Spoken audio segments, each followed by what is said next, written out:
This has got to be one of the most single important videos I've ever made on this channel. Please share it. What is up, guys? You're tuning in to Nikki MGTV for another video. As always, you can hit me up on Instagram, Snapchat, or down in the comments below if you have questions. But as always, let's right into the topic of you hitting the like button, subscribing, also notification bell.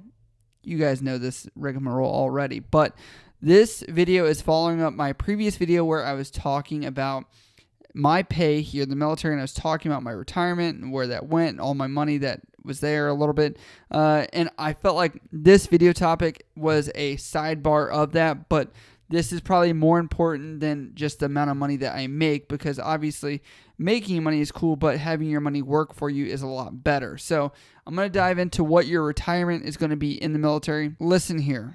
If you are 17, 18, 20, early whatever, if you're below 25 watching this, I honestly need you to humble yourself down for 1 second and be like, I don't understand this retirement investing thing. I'm trying to guide you in the right direction to at least educate you the littlest bit. I understand it feels intimidating.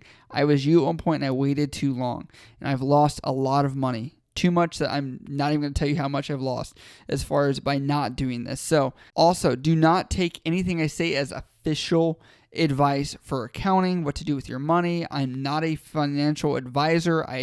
None of that. I'm just a guy that's made money doing this and has invested doing it, and talked to a lot of people that have a lot of money doing this in order to try and be successful myself. So just putting that out there as far as like what to expect from this, but it will get you familiarization beyond where you're at. I can definitely talk intelligently out of all the research I've done on the website. I will reference every website. Everything I've gotten information from is from the official Thrift Savings Plan website. So if there's anything wrong here, I apologize. Go here for your pure information, but I'm a human, so I might make a mistake, but I've written everything down. So when you guys first come into the military, there's something called Thrift Savings Plan, and you're like, what does that mean? Thrift sounds like it's cheap. Savings plan sounds boring. I don't want to save. I want to spend. I want to spend all my money on some new shoes, the new phone that came out, and I'd love a new ride because I finally have some money in my pocket. So what this is for a lot of you guys is going to be your retirement when you leave. We no longer have that 20-year retirement where you stay in, you put nothing to it, 20 years, you get your retirement right after you leave the military, bam, thanks for your service.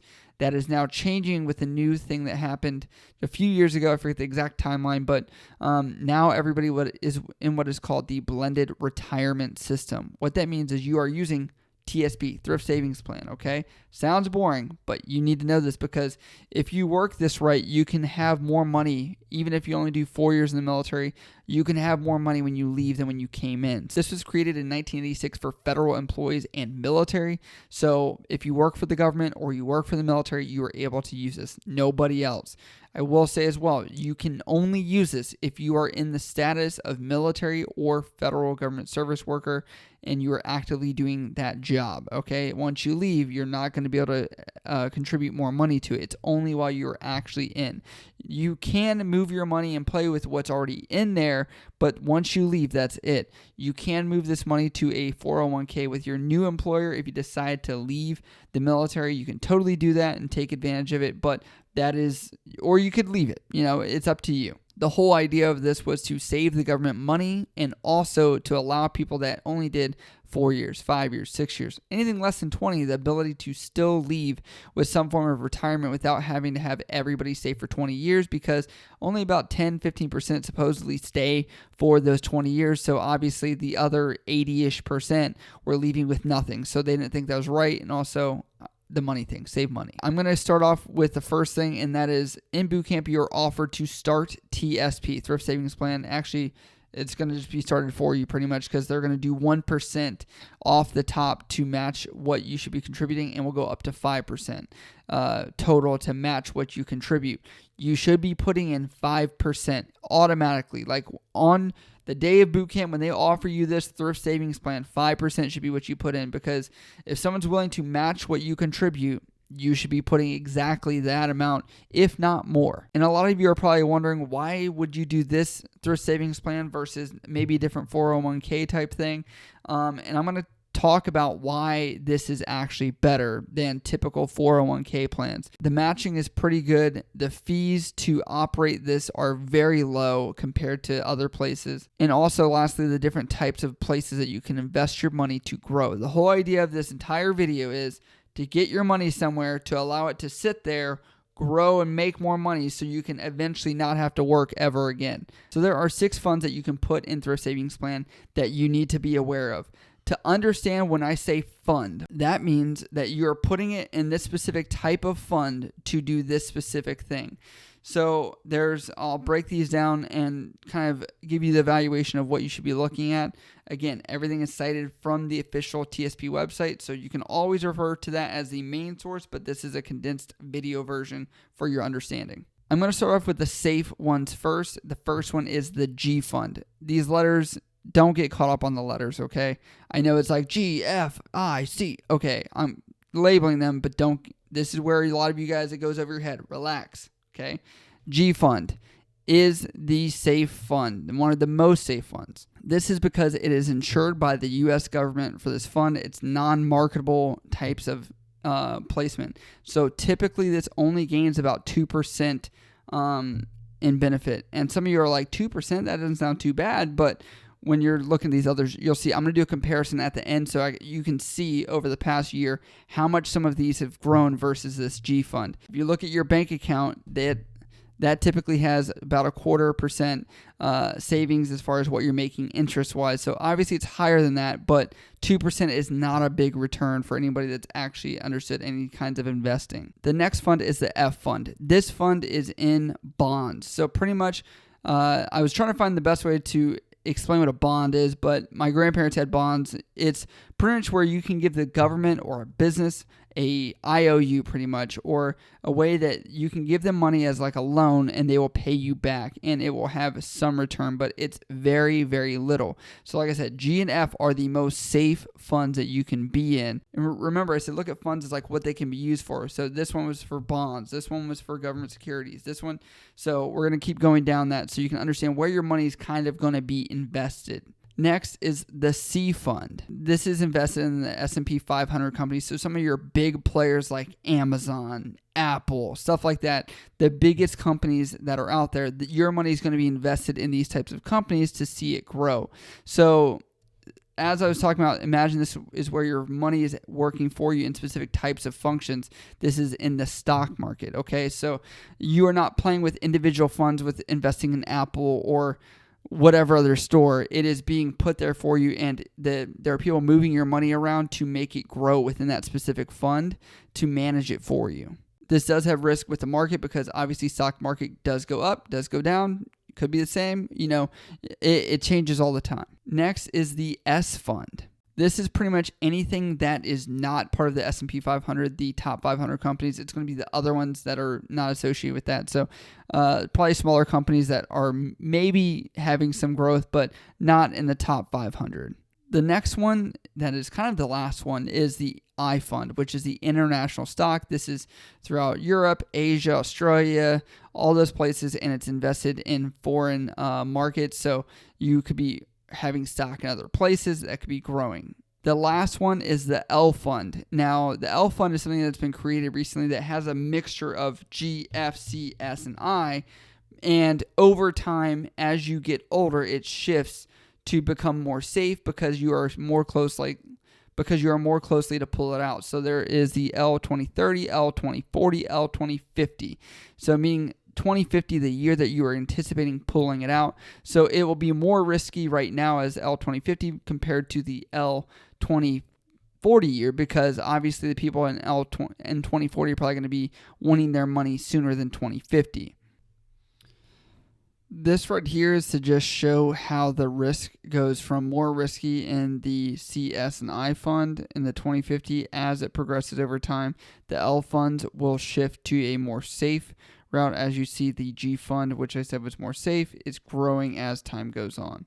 This is just to show you how it will be distributed over the years if you keep it in the L fund versus putting into the C, S, or I fund or G or F on your own. And honestly, I get that it is intimidating, but with risk comes reward. With lower risk becomes less reward. So if you're putting in G or F fund, that 2%, very little gain, you're probably not going to have enough money when you retire to be able to do all the stuff that you want to do, because you are not risking anything at all to allow your money to grow. The way I personally look at it is your money has to be somewhere to grow and have a little bit of risk. I am 29 right now. I'm not pulling this money out until I'm at least 65. So the reality is the market could go down with that C fund, the S fund, the I fund. Those more risky ones, I could see those drop, into a Great Depression era. But guess what? I am in the military for another 9 years at least until I retire. I'm probably going to have another job as well. I'm probably going to be employed from that as well. And I look at probably doing government service where I could contribute even more later on and working for the government. So honestly, I'm looking at putting a lot of money into this.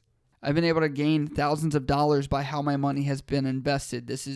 I know that sometimes it seems like gambling or like a sham or something like that. This is an official government website, TSP.gov. It's not something fake. It's not something I'm promoting. This is legit what your retirement system is going to be. So if people are thinking that I'm trying to push some Ponzi scheme on you, I'm really not. There are a lot of people that have made lots more money than I have doing this, but it's about investing your money in the right places. What you can do with this information right now. The first thing that you can do is contribute. To be fair, a lot of people think it's where your money's at. If it's in G fund, I fund, C fund. If you have no money in there at all, it doesn't matter, right? So you need to be contributing. Have at least 5%. You should be putting 15%. Everywhere I've ever read says 15% towards your retirement. I personally am doing 20%. That's being a little overzealous. And I've even thought about going even higher because you can top out. There are two types of ways that you can put your money in. There is traditional thrift savings plan, and then there is Roth. So traditional means before your taxes come out of your paycheck, you are putting this money into the account. You're probably not going to feel as much of a burn if you put it under traditional. If you put it under Roth, though, you are being taxed right now, and it is being taken out after taxes. So this means that you will not have to pay taxes on it when you're 65. You pull out money and you don't worry about paying taxes during retirement, which can be a very, very beneficial thing. Your second step that you can do is get your password and username the second you graduate boot camp. When you graduate boot camp, go on to tsp.gov, send it to your home address. That way it doesn't get lost going to A school or whatever next command you're at. You can do it then, and you can start messing with this while you're in A school and get it where you want it. Once you have your password and your username, based on all these funds, you go into tsp.gov and looking at this, even go back, watch this video again, and just to get a basic information. This is not a one-time video. You can watch it several times. Go back and start looking at what they're saying about each fund and where your money's at. Again, risk versus reward, what you are willing to risk. My last step here is going to be work with the calculators on tsp.gov so you can start looking at how much you could save. You literally could plan yourself to be about $1 million plus by the time you're done contributing to this thing, and you really could become a self-made millionaire just by doing this and saving and investing in other stuff besides this as well. Lastly, I want to explain why I don't suggest the Lifecycle fund. Personally, for me, after looking at it, the Lifecycle fund is very good for somebody that wants to set it, forget it, and never think about it. That's good, but you could be losing money if you are not paying attention based on how this is invested. So I will show you a little graph here of what it looks like in the current year where your money's at. So if you look, the GNF fund, it's almost 20% that is put there. And remember, those are the safest ones. So if it's there, you are not making a lot of money on 20% of where your investments are at. And I'm going to show you here the percent that has been gained over the past year for the other accounts for the C, S, and I funds. So start looking at as this pile grows bigger and bigger, and the more you invest, this number that you could be earning could be a lot more than what you think. Do not go into debt if you don't have to, because this will honestly hold you back from being able to invest into a savings plan, stuff like that. Getting a credit card sounds great. I get it. Getting a new car sounds great. I get it. I've done both. I've messed up on both. Actually, not too bad. I've been able to pay everything, but it still hindered my ability to obtain wealth and become financially free. I could have a lot more money than what I do right now. So lessons learned from me. But again, I guess I'm the old guy right now, even though I'm only 29. But if you saw my last video, there were tons of people that said, Nikki, thanks for doing this. We appreciate it because I wish I had this type of video before I joined. So I'm making that video right now for the people that are joining. But if you do have questions, you can always hit me up on Instagram, Snapchat, or down in the comments below. I love you guys. I'll see you next time.